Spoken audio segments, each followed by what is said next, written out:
Tipraham is a scheme that we had taken out last year as well. और इस बार हम लोग 1600 autos distribute कर रहे हैं, ई ऑटोज़, और उस पर we are giving subsidy from the TTADC side. The finance और Bajaj is also helping us out and the beneficiary pay a small amount. और जो लोग आज अनएम्प्लॉयड हैं, कैसा खरीद ऑटो लाइन कैसा,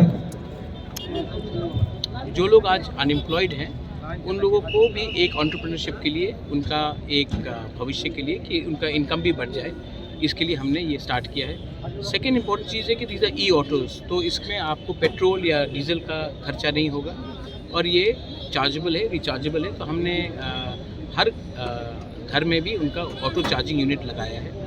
उसके बाद मैं क्या सोचता हूँ कि आने वाले दिन में स्पेशली आप फार्मर्स, किसान जो है, जो गांव से अपना सब्ज़ी भी लेकर आता है, जो अपना प्रोड्यूस लेकर आता है, शाम तक क्या होता है कि उनके पास अगर सेल अच्छा नहीं हुआ तो वो डिस्ट्रेस में सब चीज़ बेच देते हैं. तो मैंने बजाज और दूसरे ऑटो कंपनी से बात किया कि यहाँ में हम अगर कोल्ड स्टोरेज भी लगा दें तो जो किसान गांव से आकर सामान बेचता है, अगर उनका सामान कोल्ड स्टोरेज में बर्बाद नहीं होगा तो कंटेनर होगा, तो उनका आमदनी भी अच्छा होगा और वो डिस्ट्रेस में सेल नहीं करेगा.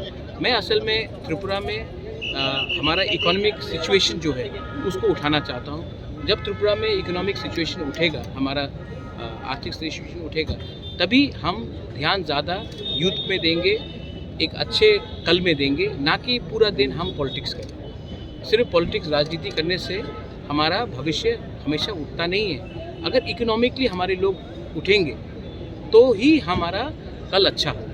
तो मैं इसके लिए हमने ये स्कीम निकाला था. 1600 ऑटोज़ दे रहे हैं. और उसके बाद मेरा दिल में एक बात है कि जो टूरिज़्म भी करते हैं, जो टूरिस्ट ऑपरेटर्स भी, जिनको पैसेंजर व्हीकल्स भी, उनको भी हमें ऐसा रकम से हेल्प करना चाहिए कि हमारा एक आर्थिक सिचुएशन भी डिपेंडेंट ना रहे कि क्या हो रहा है पड़ोसी देश में, और हम खुद सेल्फ सस्टेनेबल. महाराज, ये डीसी इलेक्शन में क्या तिप्रामोथ अकेला लड़ेगा? क्योंकि सीएम बोल रहा है कि वो बीजेपी अकेले ही लड़ेगा 28 में. आप लोग अकेले लड़ेंगे क्या? देखिए, बोल सकते हैं ठीक, ये चीफ मिनिस्टर ने बोला है.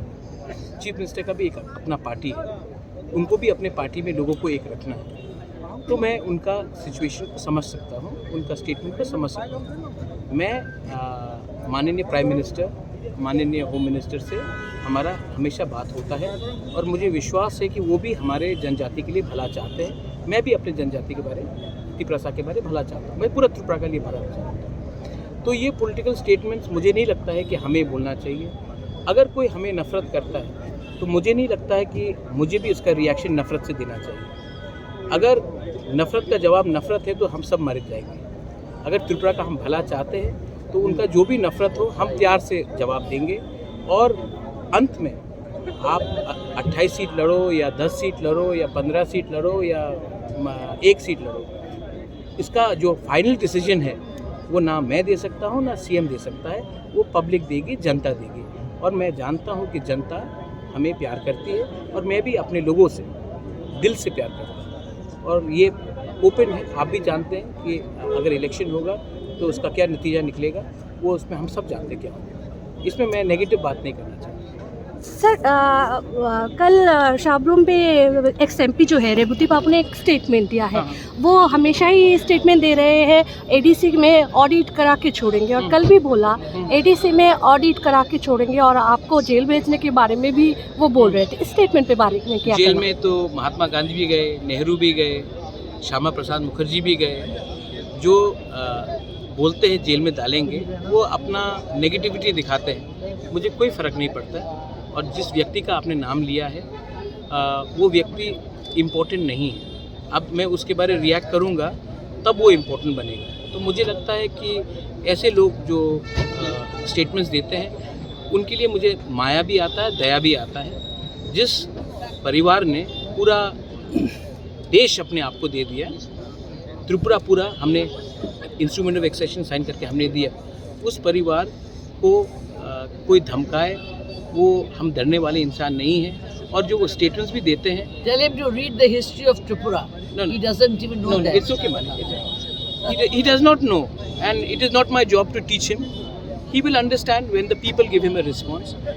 But मेरा एक आपको सजेशन है आज हम 160 लोगों को एक नया भविष्य दे रहे हैं, उसके बारे में हम लोग बात करते हैं, ना कि कोई इंसान जो अंदर से फ्रस्ट्रेटेड और बिटर है। उनका भी अच्छा समय आएगा और हम उनको भी I wish him well also. Maharaj ji से एक सवाल, वो व्हाइट पेपर देखो, I don't know your name young man, but I tell you, आज अच्छा दिन है, मैं क्यों किसी का बुराई करूँ। अगर कोई हमारा बुराई कर रहा है उनको करने दीजिए। मैं सबको प्यार करता हूँ, जो बीजेपी में है, जो सीपीएम में है, जो कांग्रेस में है, जो वोट नहीं भी करता, मैं सबको प्यार करता हूँ। और I want to help the whole of Tripura. और पॉलिटिक्स के लिए लोग कभी कभी बोलते हैं, उल्टा सीधा बात बोलते हैं, वो राजनीति है, लेकिन हम लोग सब त्रिपुरा के वासी हैं। और अगर मैं नफ़रत का मुकाबला नफ़रत से करूं तो नुकसान सबका है। तो मैं नफ़रत अगर कोई मुझे करता है, मैं उसको प्यार वापस देकर उनको बदलने की कोशिश करूंगा। आपने खुद देखा है कि इससे पहले तो कभी एडीसी ने ऐसा नहीं किया। हम कर रहे हैं, हॉस्पिटल्स खोल रहे हैं, होटल मैनेजमेंट खोल रहे हैं। शायद बहुत लोगों को मालूम नहीं है, खुम्बुलुंग में एक सिनेमा हॉल भी खुल चुका है। और जो लोग बोलते हैं कि हमने नहीं किया, वो लोग आकर खुद देखें, हमने ये सब किया है। और आने वाले दिन में मैं अलग से हटकर ड्रोन टेक्नोलॉजी हो, आर्टिफिशियल इंटेलिजेंस हो, सर्विस सेक्टर हो, हेल्थ सेक्टर हो, टूरिज़्म हो, इसमें मैं यूथ को एक चांस देना चाहता हूँ कि उनका भी एक अलग रकम का भविष्य बने और हम दूसरे राज्यों के साथ कम्पीट कर सकें। Thank you sir. तो सबसे इम्पोर्टेंट चीज़ है कि हमें अपने लोगों का लाइवलीहुड को बढ़ाना है। तो ये पहले भी हमने सिकलाहम किया था और इस बार भी हम लोग आज 161 ऑटोज डिस्ट्रीब्यूट कर रहे हैं। आने वाले दिन में हम लोग 1600 ऑटोज डिस्ट्रीब्यूट कर रहे हैं टू यूथ, जिनको मतलब कि उनका इनकम बढ़ाने के लिए, उनके फैमिली का इनकम बढ़ाने के लिए ये हमने पूरा शुरू किया है। और मैं आशा करता हूँ कि आने वाले दिन में नॉट ओनली ऑटोज़, जैसे कि हमारे किसान लोग हैं जो गांव से आकर अपना वेजिटेबल्स, सब्जी, फिश ये सब बेचते हैं, तो वहाँ में कोल्ड स्टोरेज लगाकर उनके लिए भी हम लोग हेल्प करें। बहुत यूथ है जो टूरिज़्म में जाना चाहते हैं, आने वाले दिन में उनको पैसेंजर व्हीकल देकर भी उनका आमदनी बढ़ाएं, क्योंकि सब लोग गवर्नमेंट जॉब से तो गवर्नमेंट का नौकरी नहीं मिलेगा, लेकिन अगर हम लोग सेल्फ ओनरशिप, एंटरप्रेन्योरशिप करने की कोशिश करें तो अच्छा रहेगा। सेकंड चीज़ है कि ये ई ऑटोज़ हैं, ई ऑटोज़ से पोल्यूशन भी नहीं होता है, रजिस्ट्रेशन का खर्च भी कम हो जाता है। और I am very happy also that आने वाले दिन में जो लोग 10,000 कमाते थे, 15,000 कमाते थे, आज क्योंकि ई ऑटोज़ आया है तो उनका आमदनी मैंने पहले भी देखा है कि 25 से 30,000 हो गया है। तो अगर कोई किसी का इनकम भी डबल हो रहा है तो स्टेट के लिए अच्छा है, कनेक्टिविटी के लिए अच्छा है। और हमारे जो यूथ है, जो अनएम्प्लॉयड है, उनको भी एक विकल्प मिलता है कि उनका भविष्य थोड़ा ज़्यादा अच्छा है। सर तो अभी व्हाइट पेपर है ना, बजट में आ गया। कॉन्फ्लिक्टिंग स्टेटमेंट जो आप बोल रहे हैं, देखिए मैं आपसे एक बार प्राइवेटली बैठता हूँ और मैं आपको मैं बेवकूफ़ इंसान तो नहीं हूँ, मैं आपको वाइट पेपर दिखा दूंगा तो जो लोग अनाप शनाप बात बोल रहे हैं उनको एम्बैरेसमेंट होगा। तब आप उनके पास जाकर माइक से पूछेंगे कि ये तो उन्होंने ये दिखाया, तब वो लोग कुछ और बोलेंगे।